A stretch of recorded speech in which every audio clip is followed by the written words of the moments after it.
ఈ వీడియోని చివరి వరకు చూడండి మరియు ఇలాంటి భయంకరమైన హారర్ స్టోరీస్ కోసం మా ఛానల్ని సబ్స్క్రైబ్ చేసి బెల్ ఐకాన్ ప్రెస్ చేయడం మర్చిపోవద్దు, ఎందుకంటే ఈ రోజు నేను చెప్పబోయే కథ నా జీవితాన్ని పూర్తిగా మార్చేసింది.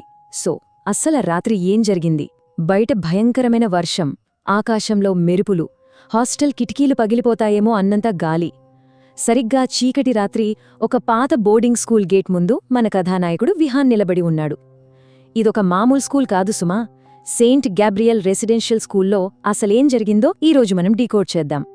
ఈ కథను మనం ఎందుకు విశ్లేషిస్తున్నామంటే విహాన్ స్వయంగా చెప్పిన మాటొకటుంది.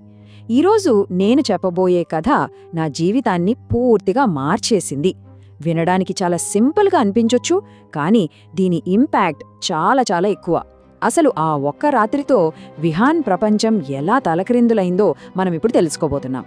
నిజమైన భయం అంటే ఏంటో ఇది మనకి క్లియర్గా చూపిస్తుంది. ఇప్పుడు మనం విహాన్ మైండ్ సెట్ ఎలా ఉండేదో ఒక్కసారి చూద్దాం. ఆ సంఘటనకు ముందు వరకు దెయ్యాలు, ఆత్మలు ఇవన్నీ పక్కా ఫేక్ అని తను గట్టిగా నమ్మేవాడు. అవన్నీ జస్ట్ కథలే అనుకున్నాడు. కానీ ఆ ఇన్సిడెంట్ తర్వాత ఏమైంది? మళ్ళీ ఎప్పుడూ చీకటిని నార్మల్గా చూడలేకపోయాడు. ఒక చిన్న చీకటి గది కూడా భయపెట్టేంతలా అతని మైండ్లో ఆ సంఘటన ఎప్పటికీ ముద్రించుకుపోయింది. ఇది నిజంగా ఒక సైకలాజికల్ షిఫ్ట్ అని చెప్పొచ్చు. అసలు ఆ స్కూల్ రహస్యమేమిటి? సెక్షన్ 1, పాత బోర్డింగ్ స్కూల్, ఒక భయంకరమైన రహస్యం. ఆ స్కూల్ సిటీకి చాలా దూరంగా దట్టమైన అడవుల మధ్యలో ఉంటుంది. బయట నుంచి చూస్తే అదొక విద్యాసంస్థలాగా అస్సలు అనిపించదు. ఏదో పాతకాలపు హాంటెడ్ ప్యాలెస్లా ఉంటుంది. లోపలికి వెళ్లగాని ఒక రకమైన వింత వాసన, పాత చెక్క, తడి గోడలు, దానికి తోడు మెడిసిన్ స్మెల్. కారిడార్ మొత్తం డిమ్ లైట్స్. ఆ నిశ్శబ్దాన్ని చీల్చుకుంటూ ఎక్కడో దూరంగా నీటి చుక్కలు పడుతున్న సౌండ్. ఒక్కసారి ఊహించుకోండి, అక్కడికి వెళ్లిన ఎవరికైనా సరే లోపల ఏదో తెలియని భయం మొదలవ్వక మానదు కదా. ఈ వాతావరణంలో ప్రిన్సిపల్ ఫాదర్ అగస్టీన్ కలుస్తాడు. తెల్లటి డ్రెస్, ఏ మాత్రం ఎమోషన్ లేని ముఖం, ఐస్ లాంటి చల్లటి కళ్ళు. అతను ఆఫీస్లో కూర్చుని విహాన్ని చూసి చాలా స్లోగా వెల్కమ్ టు సెయింట్ గ్యాబ్రియల్ అన్నాడు. ఆ మాటల్లో ఏమాత్రం వెచ్చదనం లేదు. పైగా చూపులు చూస్తే అడుగడుగునా ఎవరో వాచ్ చేస్తున్నారన్న భయం పుడుతుంది. సరిగ్గా ఇక్కడే విహాన్కేదో తేడా కొడుతుందని ఫస్ట్ టైం అనిపించింది. అడ్మిషన్ అంతా అయిపోయాక హాస్టల్ వార్డెన్ రామయ్య విహాన్ని రూమ్కి తీసుకెళ్తాడు. లగేజ్ పెట్టి బయటికి వెళ్తూ అతను ఆగిపోయి చెప్పిన మాట చాలా క్రూషల్. బాబూ, రాత్రి 12 తర్వాత కారిడార్లోకి రావద్దు. ఇక్కడ రాత్రుళ్ళు కొందరు తిరుగుతారు. వినగానే ఇదేదో సీనియర్స్ చేసే ప్రాంక్లాగా ఫీలయ్యి విహాన్ నవ్వేశాడు. కాని ఆ మాటల వెనుక ఉన్న అసలు నిజం ఎంత భయంకరమైనదో పాపం అతనికప్పుడు తెలీదు. ఇక సెక్షన్ 2, మొదటి రాత్రి అడుగుల చప్పుడు. అసలు మిస్టరీ ఇక్కడే మొదలవుతుంది. రూంలో విహాన్తో పాటు ఇంకో ముగ్గురున్నారు. ఎప్పుడూ జోక్స్ వేసే అర్జున్, సైలెంట్గా ఉండే సమీర్, అప్పటికే వణికిపోతున్న ఫైజల్. రాత్రి డిన్నర్ తర్వాత అంతా మాట్లాడుకుంటూ ఉండగా సడన్గా కారిడార్లో నెమ్మదిగా ఫుట్ స్టెప్స్.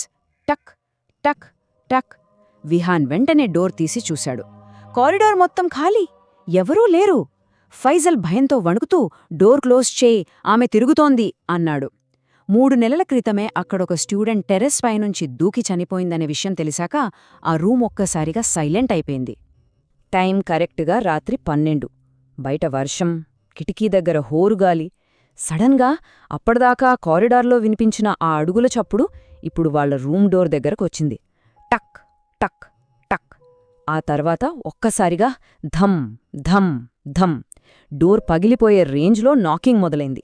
అందరూ ఉలిక్కిపడ్డారు. విహాన్ వణుకుతూనే దగ్గరికి వెళ్ళి ఎవరు అని అడిగాడు. ఆన్సర్ లేదు. కాని ఆ నాకింగ్ మాత్రం ఆగట్లేదు. ఎట్టకేలకు డోర్ ఓపెన్ చేసి చూశారు. కారిడార్లో ఎవరూ లేరు. కాని నేలమీద ఎవరో తడిచిన కాళ్లతో నడిచినట్లు వెట్ ఫుట్ ప్రింట్స్ క్లియర్గా కనిపిస్తున్నాయి. అండ్ ఆ అడుగుజాడలో తిన్నగా చీకటిగా ఉన్న టెర్రస్ వైపు వెళ్తున్నాయి. ఫైజల్ వద్దురా బాబు అని ఏడుస్తున్నా వినకుండా కేవలం ఆ క్యూరియాసిటీ ఆపుకోలేక అర్జున్, విహాన్ ఆ ఫుట్ ప్రింట్స్ని ఫాలో అవుతూ మెట్లెక్కారు. పైకి వెళ్లే కొద్దీ విపరీతమైన చలి. టెర్రస్ మీదకు వెళ్లగానే వాళ్లు చూసిన సీన్, అక్షరాల ప్రాణాలు గాల్లో కలిసిపోయేలా చేసింది. తెల్లటి స్కూల్ యూనిఫామ్ వేసుకున్న ఒక అమ్మాయి, ముఖం కనపడకుండా పొడవాటి జుట్టు. అర్జున్, ఎవరు నువ్వు అని గట్టిగా అడగ్గానే ఆమె స్లోగా తలెత్తింది. ఆమె ముఖం మొత్తం రక్తంతో నిండిపోయింది. అండ్ ఆమె కళ్ళు, కనుగుడ్లు లేకుండా పూర్తిగా నల్లగా ఉన్నాయి. భయంకరంగా నవ్వుతూ ఆమె ఒక్కసారిగా వీళ్లవైపు పరుగెత్తుకుంటూ వచ్చింది.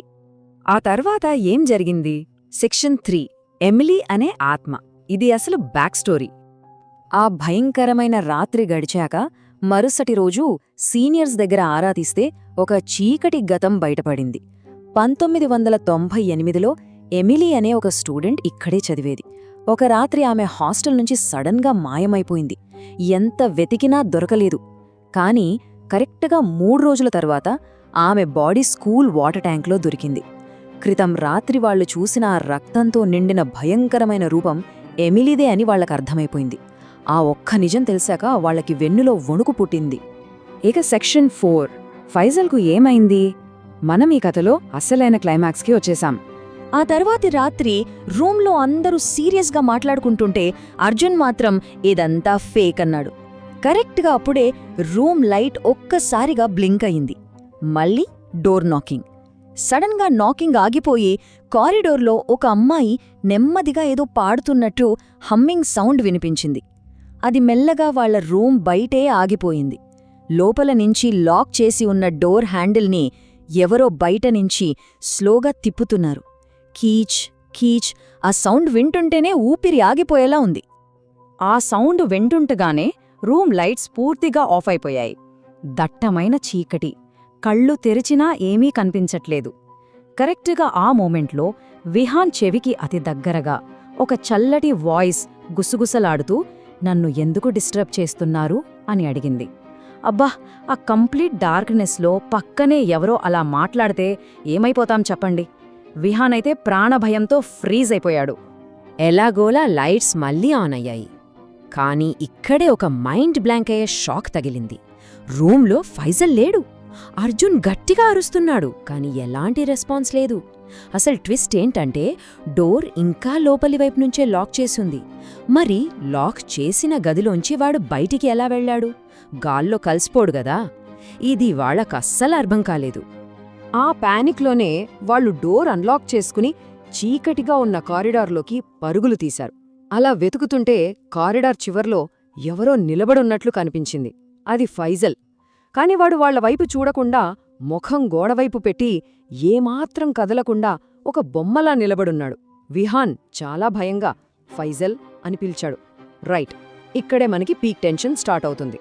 పిలవగానే వాడు స్లోగా వెనక్కి తిరిగాడు. వాడి కళ్ళు పూర్తిగా నల్లగా మారిపోయాయి. నోరు మనిషికి సాధ్యం కాని రీతిలో అన్యాచురల్గా పెద్దగా తెరుచుకునుంది. ఒక్కసారిగా వాడి గొంతులోంచి ఒక భయంకరమైన నవ్వు బయటకొచ్చింది. ఆ చీకటి కారిడార్లో ఆ నవ్వు మోగిపోతోంది. ఆ నవ్వు ఫైజల్ది కాదు, ఆ ఎమిలీ ఆత్మ వాణ్ణి పూర్తిగా ఆవహించేసింది. ఈ సంఘటన విహాన్ని శాశ్వతంగా మార్చేసింది.